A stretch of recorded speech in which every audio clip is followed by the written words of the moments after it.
All right, it is 2:30. Welcome to Advanced Kentucky's AP Calculus BC content review session.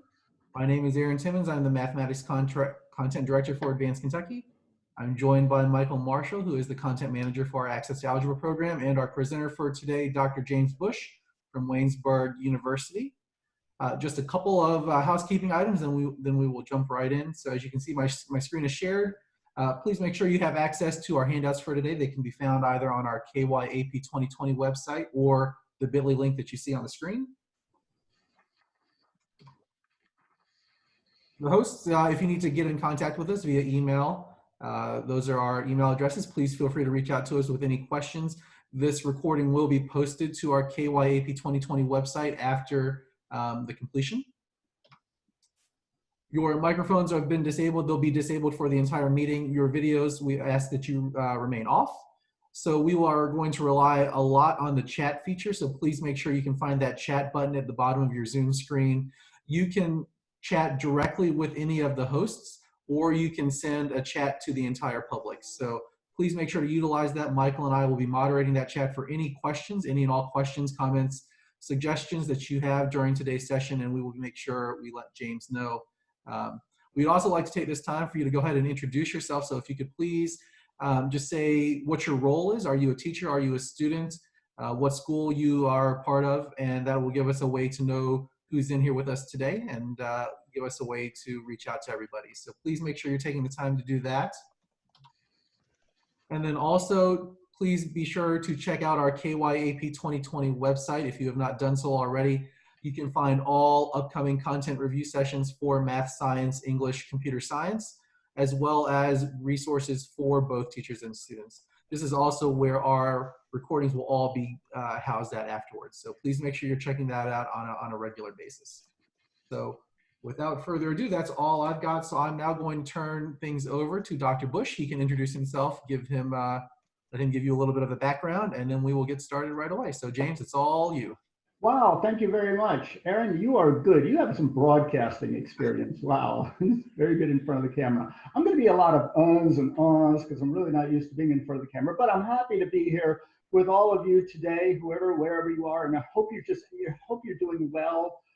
This is certainly as a pain in the neck as this is. I mean, this whole situation. You are certainly a part of not only history, but education history as well, as we all go online, as we all try to get through this thing. And well, let's do it. Calculus BC, yeah, you're the grown-up kids, absolutely. You're the big boys and girls. So what I want to focus on today, a couple of things. Techniques of integration. You've learned a whole lot of good techniques. Now we're going to mash them all together. So as Aaron says, without further ado, I'm going right to my document camera. That's how I'm going to operate today. There I am, James Bush at Waynesburg University. I am, if you don't know your geography, don't blame me if you don't here, south of Pittsburgh. Don't hold that against me. Pittsburgh, Pennsylvania, just south of Pittsburgh, beautiful city. And I sure do enjoy the cities in Kentucky. Our very, very first AP statistics reading was in Louisville. I love Lexington, and you all have lovely roads better than we do. Integrals and their applications for the BC solution, BC exam. Well, there's the solutions, which we're going to show you in a minute. So what I'd like to do, I'm going to slowly reveal. Okay, whoops, went a little too far there. So I have a pair of integrals. And these are integrals that look alike, but require two different techniques. And that's what I'm going to be doing. And as Aaron said, hopefully you have the handouts. You've downloaded them, printed them. You can move right along with me. Take a second. And all I want you to do for right now is decide what techniques you would use. Right? I'm going to augment things. That of course, is an x squared. I'm learning what comes over the camera and what doesn't. Okay. Yeah, the first one is 1 over x squared minus 6x plus 13.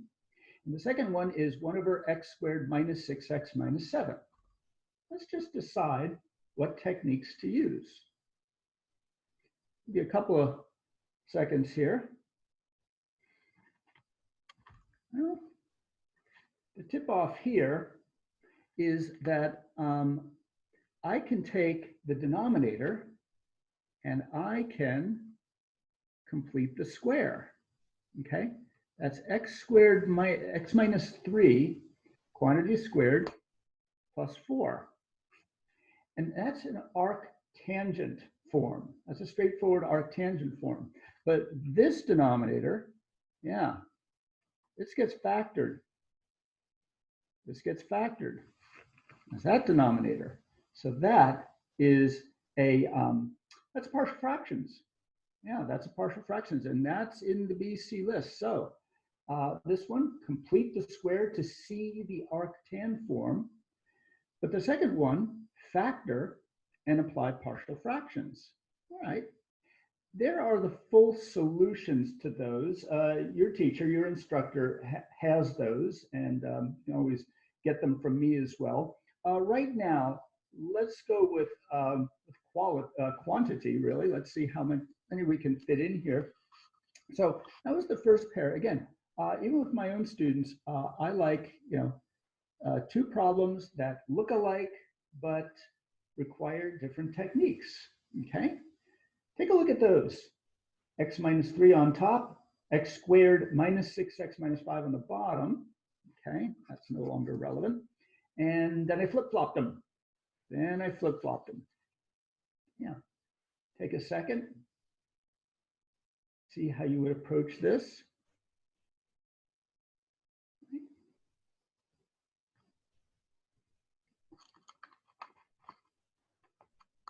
I'm going to jump in here. A is a straightforward U substitution. Yeah, that is a U substitution. If I let U be x squared minus 6x minus 5, right? Then the du becomes 2x minus 6, okay? Wrap it, dx, which by no coincidence is twice, exactly twice the numerator. So that's a du over u form. That's one of our basic forms, yeah. This one would apply polynomial division. All right. And there I've got the full solutions to those. Right? One is a log form, and the other is a polynomial division. Okay. Going to go to the next batch. Next batch. Oh, I like these. I like these. Okay. The first one, x over x squared plus 4. And the second one, 3x plus 5 over x squared plus 4. Yep, 3x plus 5 over x squared plus 4. Now, they're kind of similar, but kind of not. This one comes up a lot. A lot. Yeah, that one comes up a lot. So, I think this one is pretty obvious.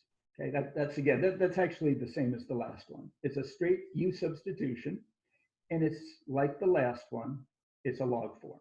Okay, but this one, here's what I tell my students: split them up and integrate. Just split them up and integrate. Not only does this come up a lot. What I'm doing, not necessarily, not so much the integrals, but the splitting up part. There we go. The splitting up part. We actually see that in, I teach college, so I teach some of the higher level courses like differential equations. Now, in calc, you see a little bit of differential equations. Oh, that's a great course. And in differential equations, we see something called Laplace transforms. And to get an inverse Laplace transform of something like that, you got to split it up like that. Yep. Partial fractions, if you study math at a higher level, partial fractions will rear its head again in differential equations for reasons not unrelated to, in addition to integration, there'll be something else. So you split them up. That is a log form, the same as part A. That's an arctan. Anytime you have a linear over a quadratic, and if the linear is not a multiple of the derivative of the quadratic, in which case you've got a straight log form, Okay, got to check for that. But if it's not, rule, split them up, split them up. And the one with the X on top, that is an arctan. No, it's a log, that's a log. Okay, and the other one is an arctan. Always, always, always, always, always.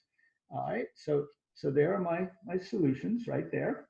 Yeah, first one, as I say, straight log form, but this one, split them up, log and arctan. Always, always, always. All right, well, what do we have here? All right, now what did I do here? This one is x times cosine of x squared. And this one is x squared times cosine of x. So basically, I flip-flopped the x and the x squared. Two integrals, they look very much alike, but they work very differently. Take a second. How would you deal with those? Okay. We rotate that there. And think about that, just kind of in your head, or even write it down, what you would do with those. Well, once again, usually my first part is a very straightforward one, and I would use a simple U substitution. U is x squared, du is 2x dx, and I would have a straight cosine form. Okay, integral of cosine is sine. Sine. Make sure you get your SIGNs correct. But this one, good old IBP, right? IBP. Boy, we love our acronyms. IBP. Integration by parts. Haha.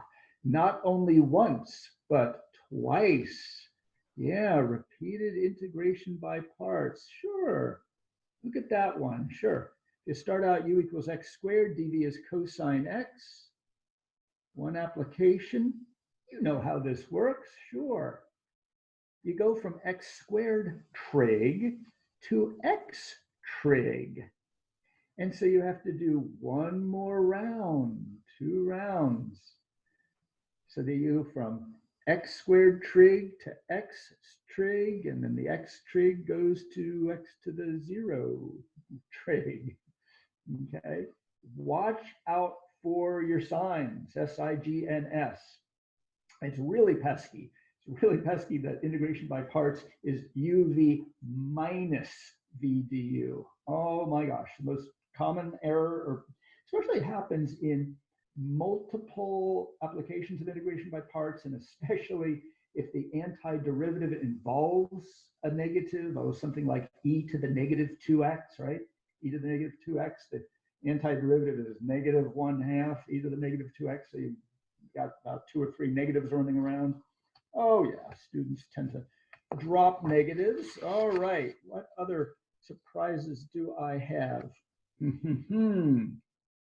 All right, these. All right, once again, take a couple of minutes. They both have the same denominator. Oh, I think B is tricky. Yeah, B is tricky. Okay, see what you could do, see what you would do with either one of those, or both of them. All right.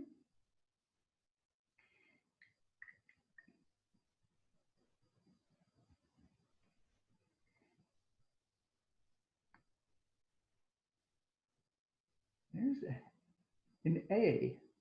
Yeah, get used to that one. All right. So you'll complete the square. Let me take my jolly time through this one. What happens if I complete the square on just the 6x minus x squared? Well, I'm kind of a traditionalist, and I definitely need the x squared to have a positive coefficient. And then within the parentheses, I can complete the square. 1/2 of -6, last time I checked, was -3, but squared is 9, all right? So I do have a perfect square. Whoops, that's, yeah, you have a perfect square, x minus 3 minus 9, and I'm going to redistribute the minus, and I get 9 minus quantity x minus 3 squared. Two forms that you're absolutely going to want to know, okay? Two forms. I'll introduce this form because we're working on it, okay? This is the Arcsine form, okay?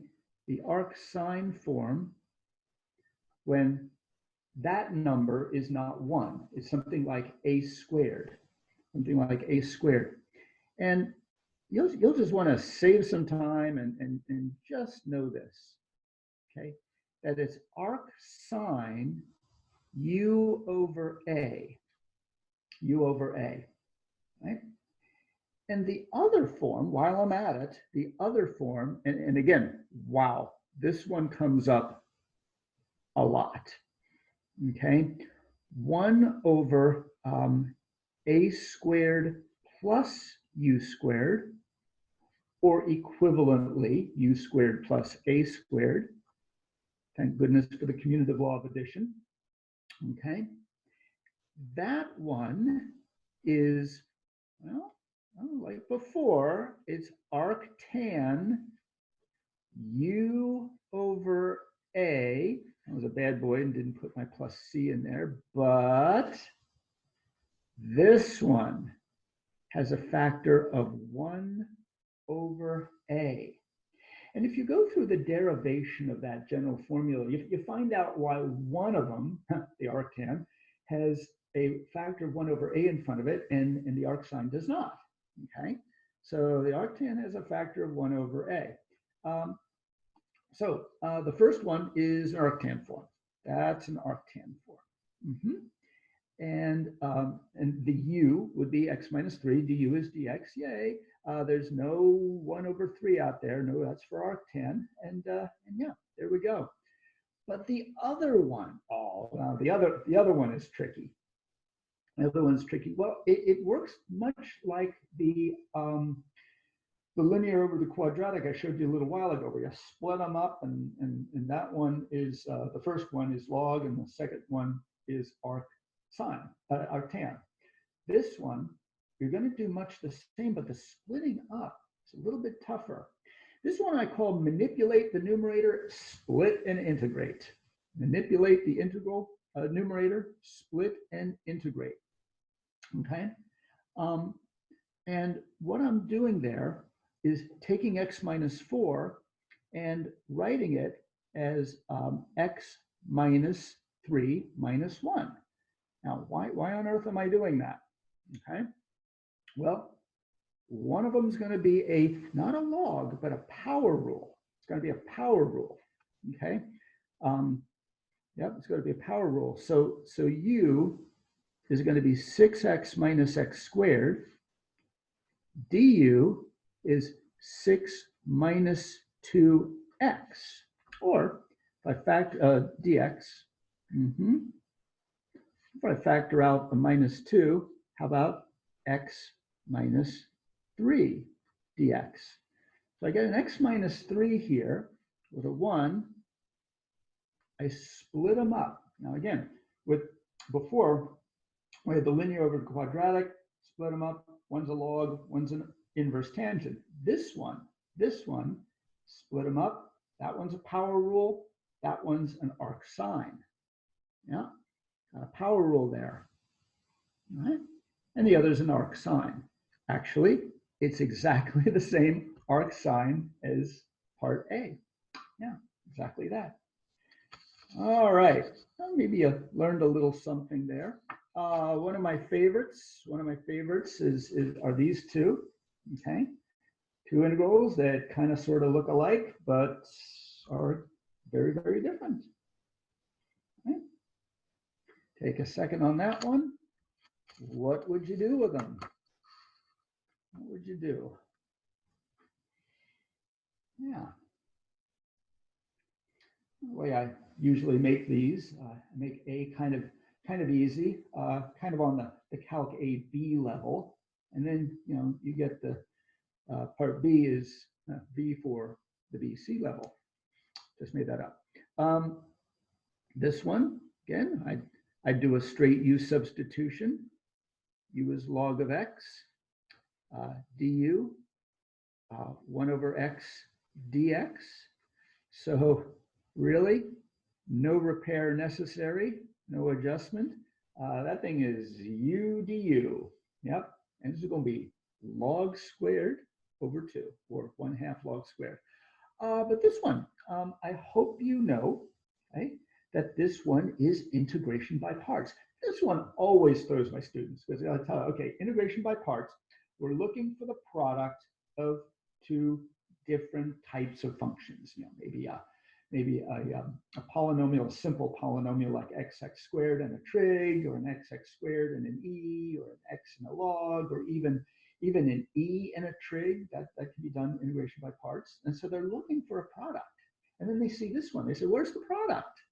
They said, where's the product? And they say, I don't see a product. They say, oh yeah, there's a product here. Because yeah, they're looking for the integral of u dv. You know, you call the one u and the other call v. They say, where's the product? And I say, oh yeah, here it is. U is log x. And you say, where's the other one? I said, it's right here. It's dx. And they say, oh, that's cheating. I said, no, it's not. It's still a product. It's still a product. So of course, du is 1 over x dx. And the antiderivative of dv is dx rather is x. All right. So we go down here. Okay. The integral of log of x. Well, here I'll just go to my solution here. All right. After applying the integration by parts, yep, you've got uv minus the integral of v du. And there is your antiderivative of log of x. That is a great problem. That's good. That's good for a log all by itself, or an arcsine all by itself, or an arctangent all by itself. There are others too, but those are the big ones to know. All right. So those were my pairs. Those were my pairs. I would like to also do a couple of favorites that I have. Oh, this one. You know, I often tell my students that integration is experience and practice, right? The practice is pretty obvious. You want to get facility with all of the different forms and all of the different techniques, almost like it's muscle memory. But then there's the experience. And you see one that really throws you. And you say, oh, wow. And you maybe wrestle with it. Maybe you get it. Maybe you have to have somebody show it to you. I think that this comes under the experience category. Yeah, kind of sort of have to know what to do with this. And so, yeah, take a second, see if you know what to do. And if you do, and have never seen this before, I do applaud you. Absolutely. You're clever. You would be clever. No, again, you saw this a couple of times. Manipulate the numerator, split and integrate. Yeah. And what I'm doing is I'm adding and subtracting 4x from the numerator. All right. So what we have here, okay, there I'm splitting. There I'm splitting. Okay. And we're gonna, that's 1. Oh, that's easy. I can do that. And that's going to be a log form. That is a log form. Yep. Your u is 1 plus e to the 4x. Your du is 4e to the 4x dx. There we go. It's 1/4 log 1 plus e to the 4x. Notice I did not use the absolute values because 1 plus e to the 4x is always positive. Oh, I love that one. That's a fun one. Okay. Now, this one, before I get on to something else, okay, I do want to do something else. I want to point this out. I want to point out a very common error. Now, you're looking at that and you're saying, oh, okay, denominator. nicely factored. Oh yeah, partial fractions. Absolutely correct. Awesome. Partial fractions. So you apply partial fractions, and I'm just going to cut to the bottom line. You get your numerators, two numerators, and I made them both 1. Okay, I just didn't want that to get into the way. If you do a quick little algebra check, you think of it in algebra, I don't know, 1 or 2 or whatever. Remember, your algebra teacher generally gave you this, and your instructions were, oh, find a common denominator, and your answer was this. But nobody told you how to go from this to this. Yeah, who knew? Down the line, we would have to reverse the whole thing. Okay, I'm going to show you the answer, and then I'm going to show you a very, very, very common error, and I'm going to tell you why. Okay, yeah, these are, of course, 2 log forms. Let u be 3x minus 1. And so it's 1/3 log of absolute 3x minus 1. And here, let u be 2x plus 1. And du is 2 dx, and it's 1/2. Yeah. And you're sitting there and saying, okay, yeah. All right. At least speaking for my students, who are very bright, very talented. But you see, most partial fraction problems, okay, involve denominators that look like this. X minus 3, x plus 5, okay? Yeah, occasionally there's a coefficient in front of the x, but most of them look like that. And they integrate it and say, so yeah, it's the whatever the constant is times the log of x minus 3. Now, here's the common error. Students, in their haste, will just look at it and say log of 3x minus 1, log of 2x plus 1, because they're just, they focus more on the partial fraction part, and they forgot the basics of the log. Okay, so just a little friendly piece of advice there. Okay, shall we pause for any questions, Aaron? Anybody have any? Yeah, please make sure you're using the chat if you have any questions about any of what James has done or other questions that are related. Please make sure you're using that chat feature to ask away. Awesome, awesome. Now, I've provided a pretty sizable handout, and this is rather typical of me, that you know, kind of always over prepare. What I want to do, we've got roughly a half hour remaining, and I want to focus on improper integrals. Oh, this is definitely a BC thing.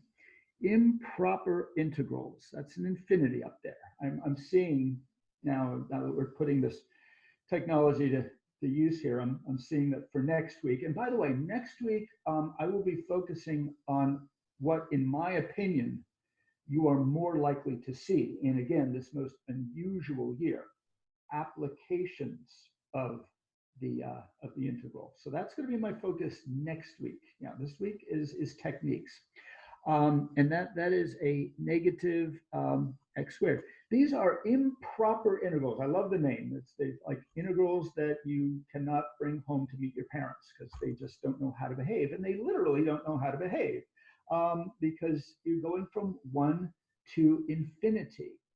Some of the other courses I teach are calculus-based probability theory. If you are remotely interested in the actuary exams, okay, the actuary exams, exam P1 is the first one, is like probability theory, calculus-based probability theory.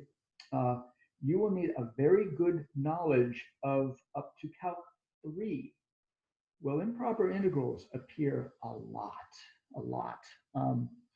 Yeah, because we use some of the probability models, the exponential random variable. Okay, so if this should show up on the free response, okay, make sure you correctly set them up, okay? Yep. Now, generally, the integral itself is pretty easy, okay? That's a straight U substitution form, okay? And I'm not even going to write it. Just don't plow through with the antiderivative and then so, oh yeah, we're going to evaluate it from 1 to infinity. Oh, that is bad form. That is bad, bad, bad form. Sorry. But see, you're treating infinity as a number, all right? But it's not, okay? What we do, okay? We set the upper bound at some finite quantity. Now, if it's a lower bound, I call it A. If it's an upper bound, I call it B. Some books use T for everything. I kind of like that. And we rewrite the problem, okay?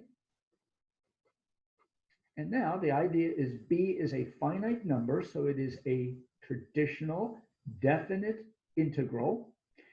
And once we have that answer, which will be in terms of B being used in two contexts in that sentence, we then take the limiting value as B goes to infinity. Now, that should be the lead-off line in an integration by in an improper integral problem. That should be the lead-off line, and that's indeed what I did. Okay, and here, okay, I found the antiderivative. Okay, very easy. Need a factor of -1/2, right? Because u is -x squared. Du is -2x dx. I even pulled the -1/2 outside. It can go right outside the limit. Remember your basic properties of limits, okay? Upper bound minus lower bound. And I have the limiting value of e to the -b squared, or in other words, e to the 1 over e to the b squared. And as b goes to infinity, the denominator gets larger and larger. That goes to 0.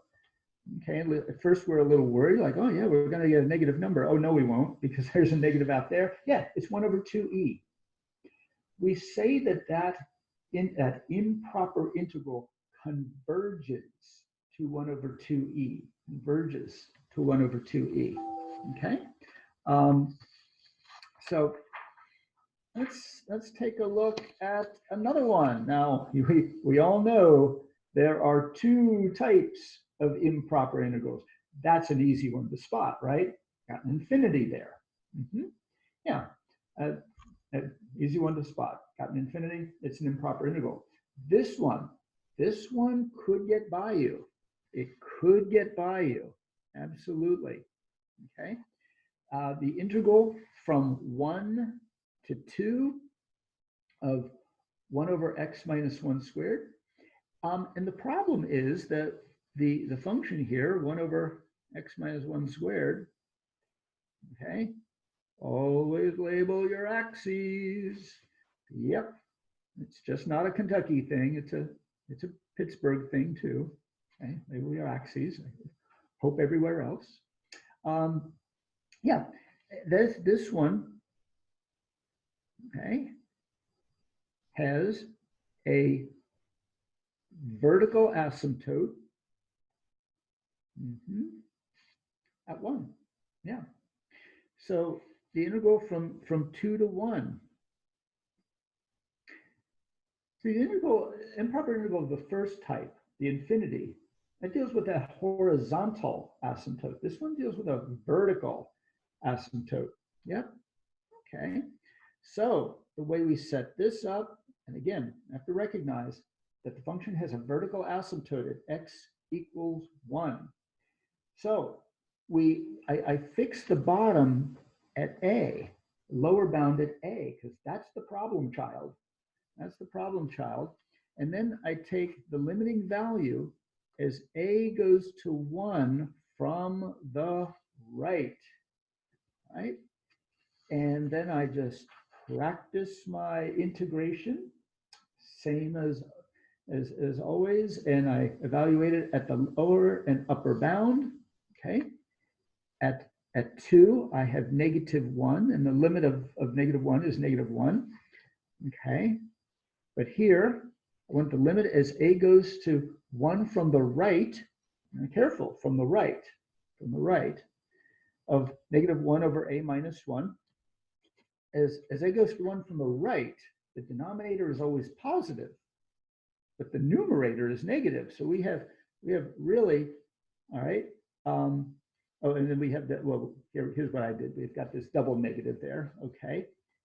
And this goes to infinity. Okay. And we kind of knew that. I mean, if it was going to converge, it was going to converge to infinity because it's areas above the x-axis. So we say that the improper interval diverges to infinity. Improper integral diverges there. Yeah, they all don't have to converge. No. Some of them diverge. All right. I want to share a couple of my favorite problems. Yep. Maybe you've seen them. Maybe you've seen them. I love that one. Oh, I like that one. Now, the reason, actually, there's a reason that I like this. And I do like to share these things with you because I have a little bit of an advantage in that I teach upper level courses, and that integral, that enters into probability theory. It's related to something called the Cauchy distribution, And so I always include it in my Calc 2 class. I always do, okay? And then I'm lucky I get to teach Calc 1 and then probability theory. And then when I see them in probability theory, and I do, I said, oh, remember when we did this one? Love this one. Love this one. Let's take a look. Let's do this one from start to finish. This is a fun one to do. Now, remember what we do? Okay, lead off. Okay, let's set that upper bound at B. And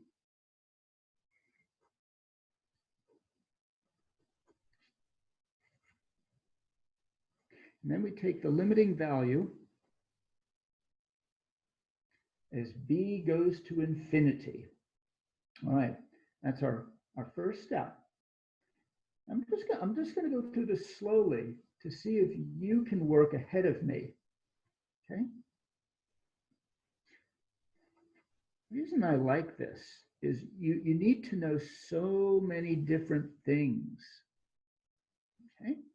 Well, for instance, you have to recognize that integral as it's a straightforward arctan form. It's a straightforward arctan form evaluated from 1 to B. No tricks on that. No tricks. Oh, I suppose I could have put a 4 or a 9. Okay.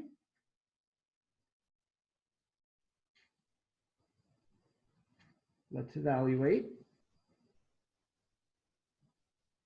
Okay.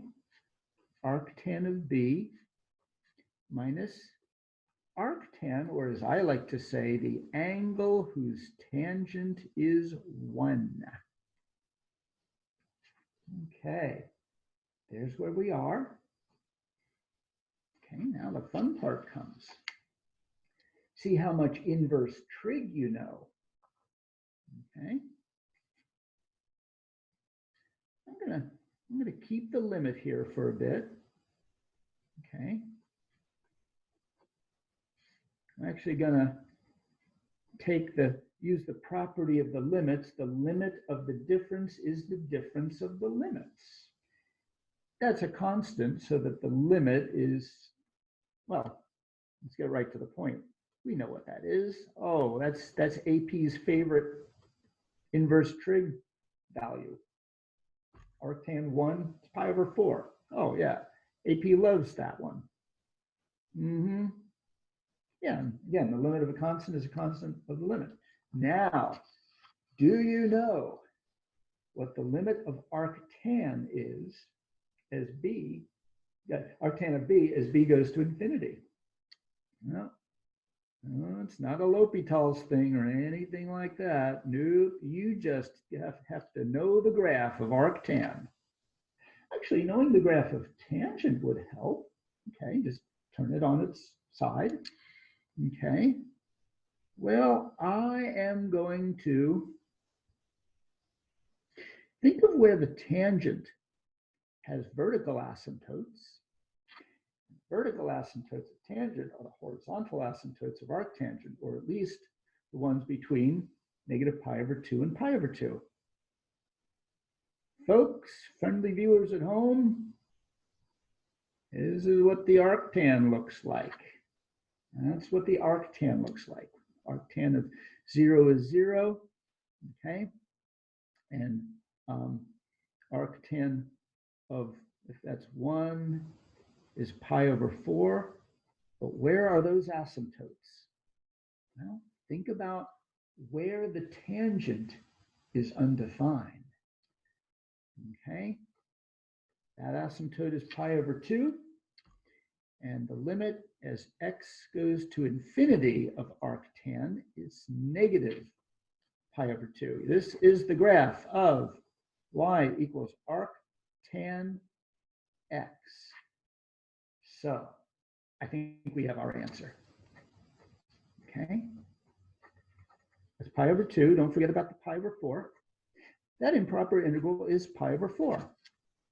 Don't know if you've ever seen that one. I love that one. Just a lot of things going on. I like problems where, yeah, there's just a lot of things going on. All right. Very nice. Okay. Here's another one of my favorite ones. Okay. Also, and again, I like problems that exercises. I tend not to like to call them problems because they're not problems if we have full control over it, right? We don't want them to be a problem. That one, integration by parts. Integration by parts. So, and again, another improper integral of the, I call it the improper integral of the obvious kind, right? Integral from 1 to infinity. This is really cool, the way this one works out, all right? Now, I provided us our lead-off line. Okay, that's b going to infinity. Okay. Now, again, I want to pause a little, have you work with this one a bit. Okay, I'm seeing that my plus signs don't show up. Yeah, I'm going to have to modify my delivery method for next week. Okay.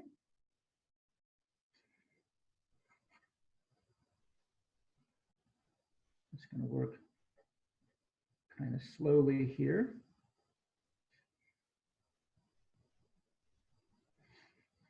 Because we're gonna bust it up. Well, actually, the integral sign there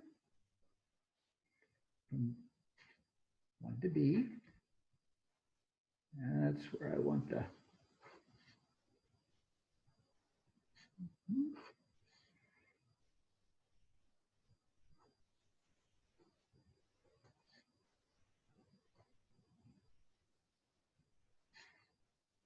All right.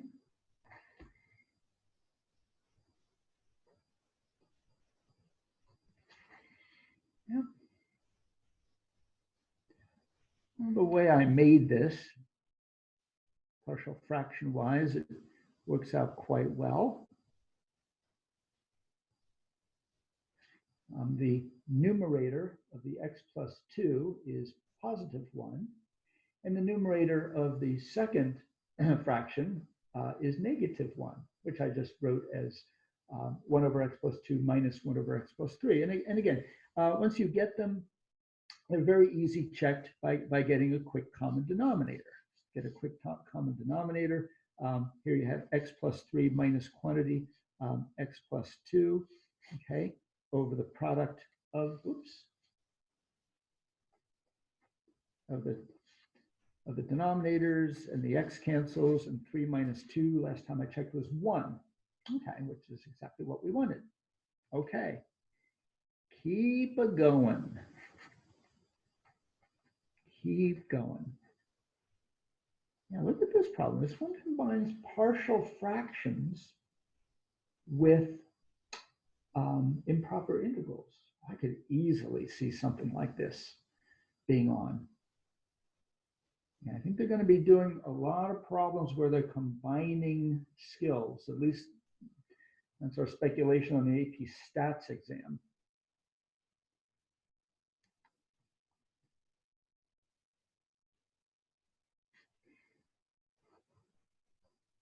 Okay, well, remember the warning I gave earlier, but that warning does not apply because we have coefficients of 1 in front of the x's. That's the natural log of absolute x plus 1.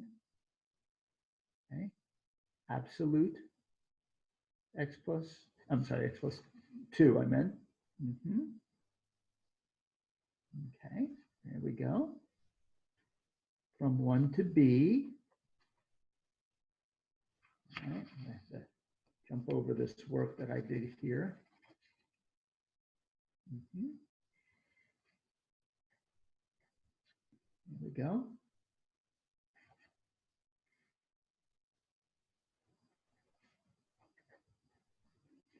Well, I'm gonna tell you what I'm gonna do in the next line. Okay, I'm gonna make it a little easier because ultimately we're gonna have to do this. I've got the difference of the logs. The difference of the logs. And the difference of the logs is the log of the, let you figure that out. How do we write that? We're going to maintain the absolute value signs. And we're going to evaluate it from 1 to b. Yeah, I think for emphasis, I'll go x equal 1 to x equal b. Right? The log of the difference of the log is the log of the quotient.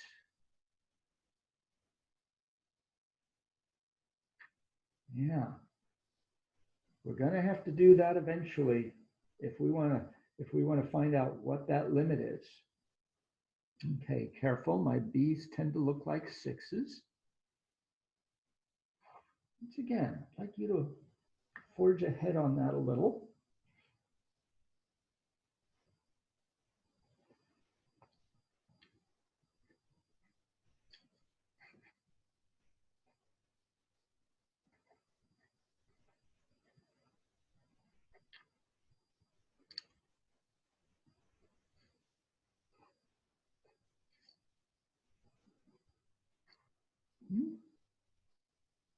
My writing is actually a little bit neater.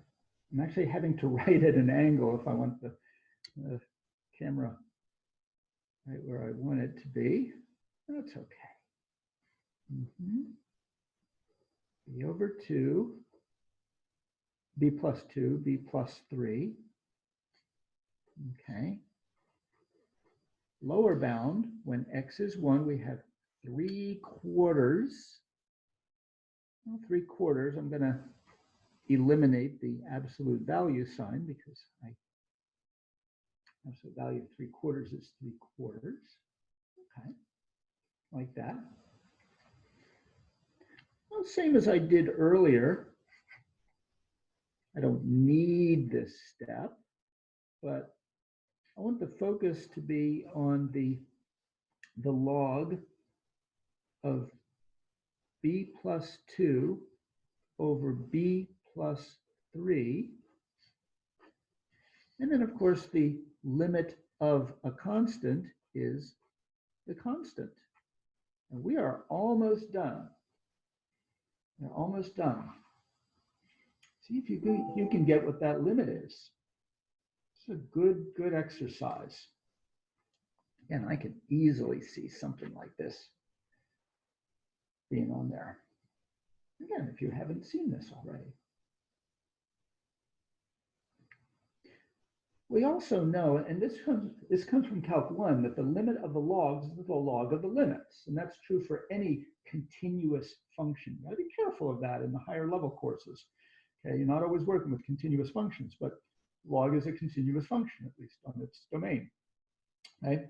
And the limit of the logs is the log of the limits. Now, I'm not going to actually swap them up there, but the limiting value of b plus 2 over b plus 3. Oh yeah, well that use L'Hopital's if you want, but it's the ratio of the coefficients of the b's. Yeah, the limiting value in here is 1.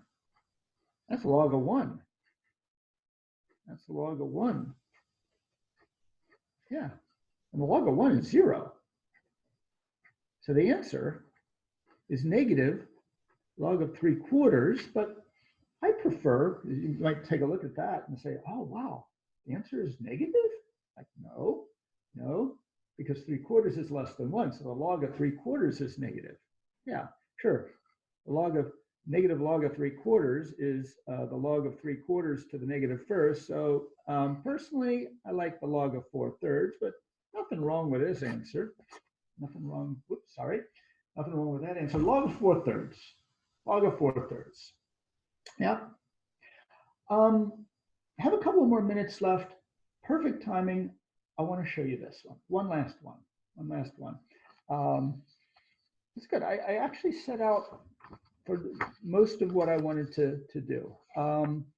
Yeah, okay, well, there's 17. Okay, very quickly, 17. Okay, I lied. I'm going to do 2 more. Yeah, this is what's wrong with this one. Okay, what's wrong with this? And this is a 1 here. That's a 1. Integral from 1 to 3. Integral from 1 to 3 of 1 over cube root of x minus 2 to the 4th. And that's x minus 2 to the negative 4/3. So you just use the this power rule. You do that. And you evaluate it from 1 to 3, and you do that. You get negative 6. And okay, the answer is negative 6. What's wrong with that? Well, first off, if you look for the graph of this, if you look at the graph of that, it's entirely above the x-axis. Now, how can the integral of something entirely above the x-axis be negative? Well, what's wrong with that is that function has a vertical asymptote right smack in the middle. You cannot do it that way. That solution literally jumps over the vertical asymptote. Oh no. You have to split it up at 2. You got to split it up at 2. And yeah, it is 2 lovely little improper integrals right there. Okay. And that's where I left that problem, but I will tell you that both of them diverge. Both of them diverge. So the whole thing diverges. Now, the one that I want to take you through. Okay. All right. This one. All right. Well, first off, yeah, this one. The integral from 1 to infinity of 1 over x to the p. Okay. And we're going to require that p be positive.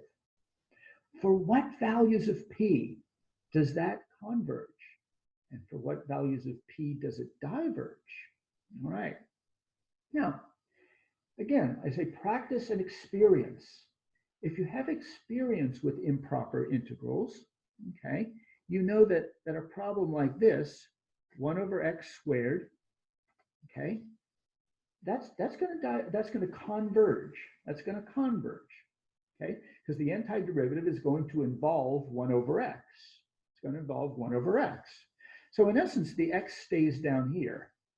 Okay, and then the upper bound b, and as b goes to infinity, the denominator goes to 0. Yeah, things like 1 over x squared, 1 over x cubed, 1 over x to the even 4/3, because you integrate that, and you're going to get x to the negative 1/3, which keeps it down there.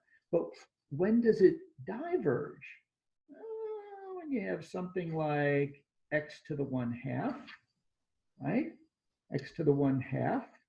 After you integrate, you're going to hit. See, it starts out as x to the negative 1/2, and then you integrate, and now you have some constant times root x, which goes to infinity. Okay. Integral of 1 over x to the 2/3, okay, dx. Again, you integrate that, okay, and you'll get the cube root of x. It creeps up into the numerator, okay. So it's through discovery like this, and if we have a little number line, okay, and I'm going to put a open bracket at 0, you start to figure out that if p, the power on the x, okay, the positive power of the x that appears in the denominator, if p is to the right of 1, oops, sorry, if p is to the right of 1, it's going to converge, okay? And if p is to the left of 1, I'll put a little c for converge and a d for diverge, okay? What if it's equal to 1? What if p is equal to 1? Well, that's 1 over x to the first. What's 1 over x? All right, from 1 to infinity, and, you know, limit b going to infinity. That's log of x from 1 to b. And basically that'll involve, I keep doing that, I'm so sorry. I need to keep looking at my screen, you know. Log of b as b goes to infinity, and you know that the log as b goes to infinity, the log of b also goes to infinity, albeit very slowly.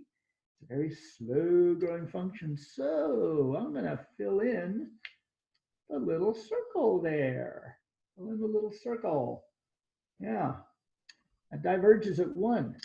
So it converges if you're strictly greater than 1. It diverges if you're 1 or less. Now, just enough time for this. How about of the other kind? Okay, again, 1 over x to the p, okay, from 0 to 1. Now, again, that's the problem child right there. That's the improper integral of the other type. Now, this time, integrals like this, after we integrate, if x stays in the denominator, you know, you integrate 1 over x squared, you get negative 1 over x. X stays in the denominator. So as x goes to 0, that thing's going to blow up. Same with that, same with that. So anything that converged before with infinity is going to diverge now. Right? I'm going to build another line. Okay. So, okay, if you're greater, if p is greater than 1, it's going to diverge.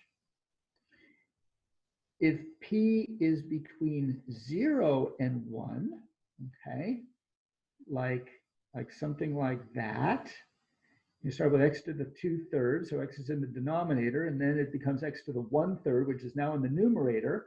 And as x goes to 0, that thing goes to 0. So if it came up to the numerator, then it's going to converge. But what about x equal to 1? Well, it's not what you think it would be, or maybe it is. You're just that good. Probably the latter. Yeah. So yeah, I would fix the bottom at A. And we've got the log of x and evaluated at 1, and log of 1 is 0. Okay, and so I would have negative the log of A, okay, as A goes to 0 from the right, and that would be negative infinity, but it's flanked by a negative, so it's still going to go to positive infinity. Yeah, wow, bad news, which is kind of funny, because you know, when p is 1, both of them diverge. Yeah, I bet you thought that it might have gone here, but no. You know, so that's a very useful thing to know. If you haven't seen it already, it's actually part of the proof. Well, the first one is part of the proof of the convergence of a p series. Aaron, I'm right up to 3:30 here. I actually set out really the big points of what I wanted to do. Yeah. Yeah, great. I very much appreciate it. So I'm going to share my screen here just to wrap up with us. Wonderful.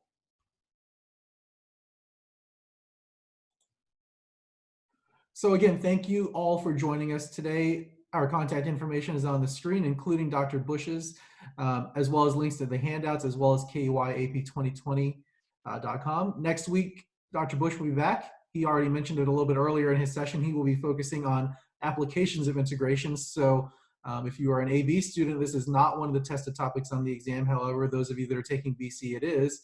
So he has a lot to cover in a short amount of time, but I'm sure he'll have really good resources. So please make sure you check those out. Those resources will be posted a few days in advance. So if you want to get a head start on taking a look at some of those exercises that he'll have, I would strongly recommend it.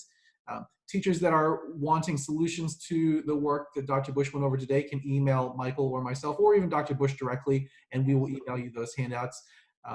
So unless you all have any other closing thoughts, we will be back here this same time next week. All right. So we will see. Thank you, Michael. Thank you, everyone who watched. Thank you.